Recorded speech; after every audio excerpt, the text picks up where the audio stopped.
often say, don't they, that a week is a long time in politics.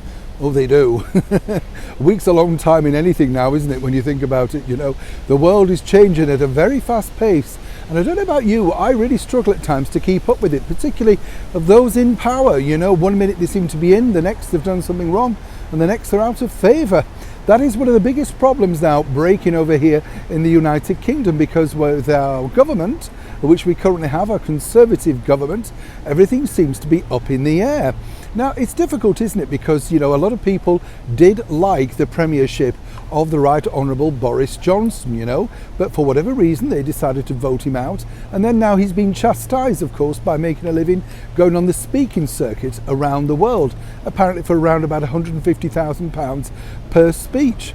Not bad. But then again, a lot of people would want to go and hear Mr. Johnson speak. He's a great speaker. Let's know, you know, no two ways about it. A lot of former British Prime Ministers go and do this, as do presidents, because people believe that they've been at the helm of everything, you know. They know how business works. They know exactly how the world ticks. Very clever move if you think about it.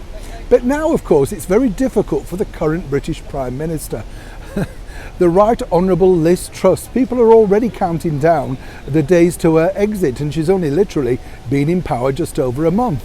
It's interesting with Miss Truss because, of course, she did a wonderful job in her previous role, but as she's finding out, it's proving far more difficult to be the Premier. And let's not forget, of course, she's also really now part of history as the very final British Prime Minister to be welcomed to former government by our late and wonderful monarch, Queen Elizabeth II. That picture has become historical, whichever way you look at it, you know. It must be very annoying for other people. Let's just leave it there. But interestingly, we have a bit of a breaking news story which may appeal to you, because as you know, when you are the current British Prime Minister, or indeed someone of some standing, then that famous waxwork emporium, Madame Tussauds, likes to make a waxwork of you. There's still a waxwork of the previous British Prime Minister, Boris Johnson, and there are no plans, apparently, to melt Boris down. So we inquired about when they were going to be starting to work on the model of the current British Prime Minister, Liz Truss.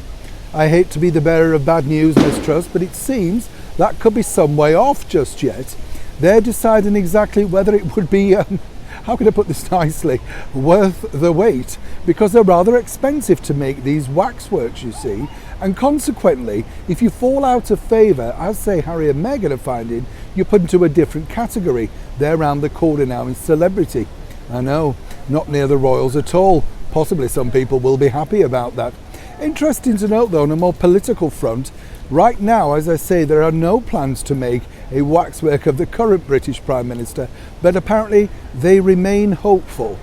I hope for Miss Truss that she gets this particular honour, because many people, including the disgraced TV presenter Philip Schofield, who had a waxwork for a short period, has now found just his head is in a cupboard behind the sweet shop, and they remain hopeful at some point that he may come back into favour.